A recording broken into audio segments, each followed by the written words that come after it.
Hello friends, welcome all of you to this family of success class 22। आज की इस class में हम लोग सीखने वाले हैं एलसीएम एचसीएफ का एक छोटा सा कॉन्सेप्ट है, rule for find possible pair. तो इस पर हम लोग दोस्तों 5 से 6 क्वेश्चन को सोल्व करेंगे तो आपका सारा डाउट क्लियर हो जाएगा। तो चलिए क्लास को शुरू करते हैं और इसे समझते हैं। दोस्तों आपके सामने पहला क्वेश्चन है, कह रहा है ऐसे कितने युग्म संभव है जिसका एचसीएफ 5 तथा योगफल 50 है। ठीक है, क्वेश्चन में आपको दिया हुआ है एचसीएफ और योगफल, तो आपको क्या करना है, संख्या मानना है। ठीक है, यहाँ पर दोस्तों आपको इस तरह के क्वेश्चन को सोल्व करने के लिए दो संख्या आपको मानना होगा। तो मैं दोस्तों आपको मान कर दिखाता हूँ संख्या किस तरह से मानते हैं। तो पहला संख्या आपको मानना है 5a, क्योंकि एचसीएफ क्या है 5 है। तो पहला संख्या आपका हो जाएगा 5a और दूसरा संख्या आपको मानना है 5b। फिर दोस्तों क्वेश्चन का रहा है इसका योगफल कितना है, 50 है। तो आपको 5a प्लस 5b बराबर कितना हो जाएगा, 50 हो जाएगा, क्योंकि इसका योगफल दिया हुआ है कितना है, 50 है। उसके बाद यहाँ पर देखिए 5 आपका कॉमन चला जाएगा, ये बचा दोस्तों a plus b equal to कितना हो जाएगा, 50 हो जाएगा। यहाँ पर देखिए 5 इस साइड मल्टीप्लाई में है तो इस साइड आकर डिवाइड में हो जाएगा, तो ये आपका हो जाएगा a plus b equal to 5 इस साइड आएगा तो 5 दिन 50, ये आपका हो जाएगा दोस्तों 10। a प्लस बी का वैल्यू दोस्तों आपको पता चल गया कितना है, 10 है। तो यहाँ पर देखिए आप लोग सोच रहे होंगे a प्लस बी का जो योगफल है यानी दो संख्या का जो योगफल है वह कितना है, 10 है। जी नहीं दोस्तों, यहाँ पर दो संख्या का योगफल 10 नहीं, क्योंकि दो संख्या का योगफल क्या है, 50 है। ये जो हम दो संख्या का दोस्तों योगफल निकाले हैं 10, ये हमारा क्या है, ये दोस्तों संख्याओं का योगफल नहीं बल्कि अनुपातों का योगफल है। ठीक है, सम ऑफ द रेशियो। तो अब आपको क्या करना है इसे समझिए, दो ऐसा संख्या ढूंढना है जिसका योगफल क्या हो, 10 हो। तो आपको देखिए सबसे पहले शुरू करना है कहाँ, 1 से। तो पहला तो आपका 1 और 9 हो जाएगा। दूसरा संख्या आपका दोस्तों 2 और 8 हो जाएगा, इसका भी योगफल क्या होता है, 10 होता है। तीसरा संख्या आपका 3 और 7 हो जाएगा। चौथा संख्या दोस्तों आपका 4 और 6 हो जाएगा। और पांचवा संख्या आपका 5 और 5 हो जाएगा। ये दोस्तों हमने 5 संख्या निकाले हैं जिसका योगफल क्या होता है, 10 होता है। कोई भी संख्या दोस्तों दोबारा नहीं लेना है, जैसे कि यहाँ पर है 2 और 8 तो यहाँ पर 8 और 2 नहीं लेना है। जैसे यहाँ पर है 3 और 7 तो 7 और 3 नहीं लेना है, ये तो सेम ही हो जाएगा। अब दोस्तों क्या करना है इसे ध्यान से समझिए, यहाँ पर देखिए हमने 5 संख्या निकाले हैं जिसका योगफल क्या है, 10 है। तो इसमें से दोस्तों आपको वही संख्या काउंट करना है जो एक दूसरे को काटे नहीं। ठीक है, यानी हम कह सकते हैं सीधा सा मतलब कि सहआभाज्य संख्या आपको काउंट करना है। ठीक है, तो सहआभाज्य संख्या क्या होता है दोस्तों, यहाँ पर समझिए, यहाँ पर देखिए 1 और 9 है तो यह एक दूसरे को नहीं काटेगा। तो पहला संख्या आपका 1 और 9 हो जाएगा। दूसरा संख्या यहाँ पर देखिए 2 और 8 तो ये दोस्तों एक दूसरे को काटेगा। ठीक है, ये आपका हो जाएगा 1:4, तो ये आपका 2 और 8 नहीं होगा। उसके बाद 3 और 7 भी हो जाएगा। ठीक है, उसके बाद है दोस्तों आपका 4 और 6, तो यहाँ पर देखिए 4 और 6 का अनुपात हो जाएगा दोस्तों 2:3, तो ये दोस्तों आपका नहीं होगा। और पांचवा है दोस्तों आपका 5 तो इसको भी दोस्तों काटेगा एक दूसरे को, तो आपका 1:1 हो जाएगा, तो ये भी नहीं होगा। आपका दोस्तों मात्र दो ही पॉसिबल पेयर होगा, पहला तो आपका 1 और 9, दूसरा हो जाएगा 3 और 7। ठीक है, यही दोस्तों सहआभाज्य संख्या है। ठीक है, इस क्वेश्चन का दोस्तों नंबर ऑफ पॉसिबल पेयर कितना होगा, 2 होगा। ठीक है, पहला तो आपका 1 और 9 का पेयर होगा और दूसरा 3 और 7 का पेयर होगा। इस तरह से दोस्तों आप लोग पॉसिबल पेयर निकाल सकते हैं। ठीक है, तो चलिए आगे बढ़ते हैं और अगला क्वेश्चन देखते हैं।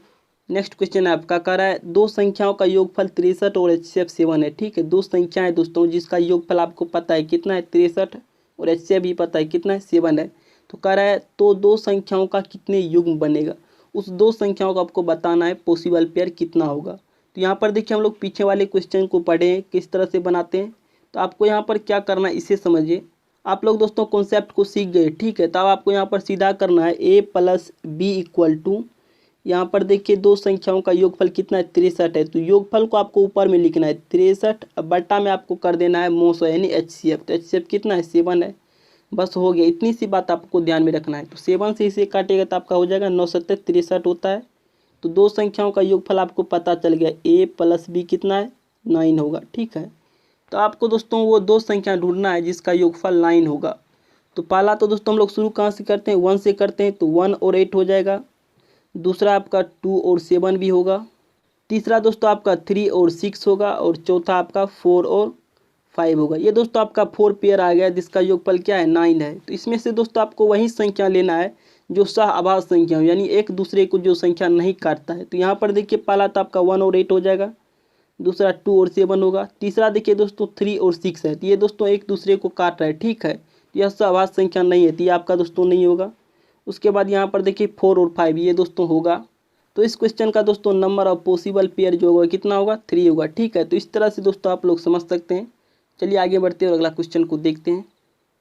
अगला क्वेश्चन है आपका दोस्तों कह रहा है किन्हीं दो संख्याओं का योगफल 75 और उनका HCF 5 है। ठीक है, दो संख्या जिसका योगफल 75 और HCF क्या है 5 है, तो ऐसे कितने जोड़ा बनेगा। ठीक है, पॉसिबल पेयर कह रहा है ऐसा कितना बनेगा।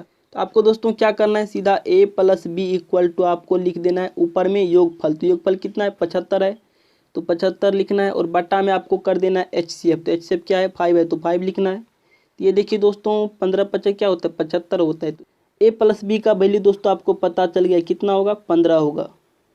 अब दोस्तों आपको ऐसा पेयर ढूंढना है जिसका योगफल क्या हो 15 हो। तो देखिए हम लोग 1 से शुरू करते हैं। तो पहला तो आपका 1 और 14 हो जाएगा, इसका योगफल क्या होगा 15 होगा। दूसरा दोस्तों आपका 2 और 13 होगा, इसका योगफल भी 15 होगा। तीसरा आपका 3 और 12 होगा, इसका योगफल भी 15 होगा। चौथा आपका 4 और 11 होगा, इसका योगफल भी 15 होगा। पाँचवा आपका 5 और 10। छठा दोस्तों आपका 6 और 9 होगा, इसका योगफल भी 15 होगा। और सातवां आपका 7 और 8 होगा। ठीक है, इसका योगफल भी क्या होगा 15 होगा। ये दोस्तों हमने वो पॉसिबल पेयर निकाले जिसका योगफल क्या है 15 है।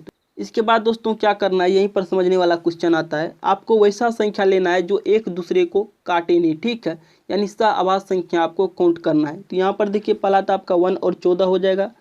दूसरा आपका 2 और 13 भी होगा। तीसरा देखिए दोस्तों आपका 3 और 12 है। तो ये दोस्तों एक दूसरे को आपस में काट रहा है, तो ये नहीं होगा। ठीक है, चौथा है दोस्तों 4 और 11, ये होगा। यहाँ पर देखिए पाँचवा है आपका 5 और 10, तो ये दोस्तों एक दूसरे को काट रहा है, तो ये नहीं होगा। उसके बाद दोस्तों छठा है आपका 6 और 9, तो ये दोस्तों एक दूसरे को आपस में काट रहा है। ठीक है, तो ये दोस्तों नहीं होगा। उसके बाद आपका सातवां है 7 और 8, तो ये दोस्तों 7 और 8 भी होगा। अब दोस्तों आपको टोटल काउंट करना है। तो पहला आपका ये हो गया 1 2 3 4। ठीक है, इस क्वेश्चन का दोस्तों नंबर ऑफ पॉसिबल पेयर जो होगा कितना होगा 4 होगा। ठीक है, तो इस तरह से दोस्तों आप लोग समझ सकते हैं। तो चलिए नेक्स्ट क्वेश्चन को देखते हैं।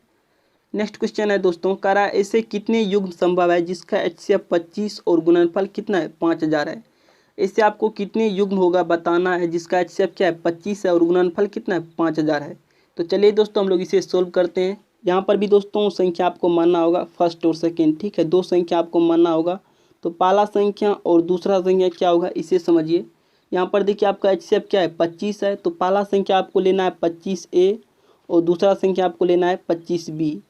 उसके बाद क्वेश्चन कर रहा है दोनों संख्याओं का गुणनफल कितना है 5000 है। तो दोनों संख्या मतलब 25A मल्टीप्लाई आपका 25B इक्वल टू कितना हो जाएगा 5000 हो जाएगा। और यहाँ पर देखिए दोस्तों 25 × 25 कीजिएगा तो आपका हो जाएगा 625 और ये आपका हो जाएगा A × B इक्वल टू 5000।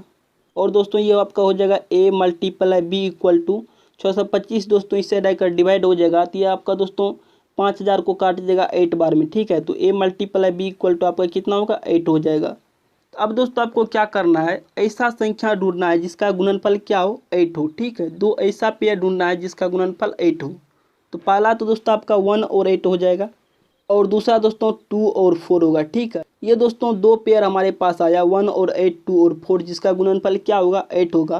तो इसमें से दोस्तों अब आपको क्या करना है, ऐसा संख्या लेना है जो सहआवाज हो यानी एक दूसरे को नहीं काटे। तो यहाँ पर देखिए दोस्तों पहला तो आपका 1 और 8 हो जाएगा और दूसरा देखिए 2 और 4 जो है ये दोस्तों एक दूसरे को काट रहा है। तो ये दोस्तों आपका काउंट नहीं होगा, काउंट होगा सिर्फ दोस्तों आपका क्या 1 और 8। तो इस क्वेश्चन का दोस्तों नंबर ऑफ पॉसिबल पेयर जो होगा कितना होगा 1 होगा। ठीक है, नेक्स्ट क्वेश्चन है कह रहा है किन्हीं दो संख्याओं का गुणनफल 27 और उनका मौसब 15 हो तो ऐसे कितने युग्म संभव है। ठीक है, संख्या का गुणनफल दिया हुआ है और मौसब दिया हुआ है, तो आपको पूछ रहा है ऐसे कितने युग्म होंगे। तो अभी दोस्तों आप लोगों ने सोल्व किए थे, संख्या माने थे। ठीक है, तो आपको क्या मानना है 15A मानना है। ठीक है, और 15B मानना है। क्यों, क्योंकि HCF अब आपका क्या है 15 इक्वल टू आपका हो जाएगा 2700। ठीक है, ये दोस्तों आपका हो जाएगा A × B इक्वल टू हो जाएगा 2700 बट्टा में आपका हो जाएगा 15 को 15 से मल्टीप्लाई कीजिए तो आपका हो जाएगा 225। और दोस्तों ये 225 आपको 12 बार में काट देगा 2700 को। ये दोस्तों आपका आ गया A × B कितना होगा 12 होगा। ठीक है, अब दोस्तों आपको ऐसा पेयर ढूंढना है जिसका मल्टीप्लाई क्या हो 12 हो। तो पहला तो दोस्तों आपका क्या होगा 1 और 12 होगा, दूसरा आपका 2 और 6 होगा, तीसरा दोस्तों आपका 3 और 4 होगा। ठीक है, ये दोस्तों तीन संख्या हमारे पास है जिसका मल्टीप्लाई क्या होगा 12 होगा। तो अब दोस्तों यहाँ पर देखना ऐसा संख्या जो एक दूसरे को आपस में नहीं काटे। तो पहला तो दोस्तों 1 और 12 हो जाएगा। यहाँ पर देखिए दूसरा क्या है 2 और 6 है, तो 2 और 6 एक दूसरे को आपस में काट रहे थे, ये दोस्तों नहीं होगा। और तीसरा है दोस्तों 3 और 4, तो ये भी होगा। तो इस क्वेश्चन का दोस्तों नंबर ऑफ पॉसिबल पेयर कितना होगा, 2 होगा। ठीक है, तो नेक्स्ट क्वेश्चन आपका कह रहा है ऐसे कितने युग्म संभव है जिसका HCF 8 तथा LCM 240 है। ठीक है, यहाँ पर देखिए दोस्तों आपको संख्या मानना होगा। ठीक है, तो पहला संख्या आपको क्या मानना है, 8 मानना है। ठीक है, 8A मानना है, क्योंकि HCF क्या है, 8 है, तो पहला संख्या आपका हो जाएगा 8A और दूसरा संख्या आपको मानना है 8B। उसके बाद दोस्तों आपको पता होना चाहिए, मैंने पहले क्लास में बताया था, दो संख्याओं का जो गुणनफल होता है वह क्या होता है, उस दो संख्याओं का HCF और LCM का गुणनफल होता है। ठीक है, हमारे कहने के बाद दोस्तों अगर आप किसी दो संख्याओं को मल्टीप्लाई करते हैं और उस दो संख्या का HCF और LCM निकाल कर मल्टीप्लाई कीजिएगा तो दोनों क्या होगा, सेम होगा। तो यहाँ पर देखिए दो संख्या आपको पता है कितना है, पहला आपका 8 है और दूसरा है 8B, तो दोनों संख्याओं का गुणनफल क्या होगा, ये आपका हो जाएगा 8A मल्टीप्लाई 8B बराबर 240 मल्टीपल। दोस्तों HCF कितना है, 8 है, ये दोस्तों 8 से आपका कट जाएगा और ये बचा A multiply B equal to हो जाएगा 240 बटा में आपका हो जाएगा 8 से इसे काटिएगा तो आपका हो जाएगा 8 या 24। ठीक है, तो ये आपका आ गया दोस्तों A मल्टीप्लाई B कितना होगा, 30 होगा। ठीक है, अब दोस्तों आपको ऐसा दो संख्या ढूंढना है जिसका गुणनफल क्या हो, 30 हो। तो देखिए हम लोग 1 से शुरू करते हैं, तो पहला तो आपका 1 और 30 होगा। ठीक है, इसका गुणनफल 30 होगा। दूसरा आपका 2 और 15 होगा, इसका गुणनफल भी 30 होगा। तीसरा दोस्तों आपका 6 और 5 होगा, इसका गुणनफल भी क्या होगा, 30 होगा। और चौथा आपका हो जाएगा 10 और 3। ठीक है, इसका गुणनफल भी क्या होगा, 30 होगा। अब दोस्तों यहाँ पर हम लोग क्या करते हैं, ऐसा संख्या ढूंढते हैं जो एक दूसरे को काटते नहीं है। ठीक, क्योंकि दोस्तों ये सभी आपस में एक दूसरे को नहीं काटते। ठीक है, तो इस क्वेश्चन का दोस्तों नंबर ऑफ पॉसिबल पेयर जो है कितना होगा, 4 होगा। तो इसे दोस्तों आप लोग ध्यान में रखिएगा। तो चलिए दोस्तों आगे बढ़ते हैं। दोस्तों अगर आपको यह क्लास पसंद आए तो इस चैनल को सब्सक्राइब कीजिए और बेल आइकन को दबाइए, इससे क्या होगा, आपको एक भी क्लास मिस नहीं होगा। तो मिलते हैं अगले क्लास में, तब तक के लिए जय हिंद जय भारत।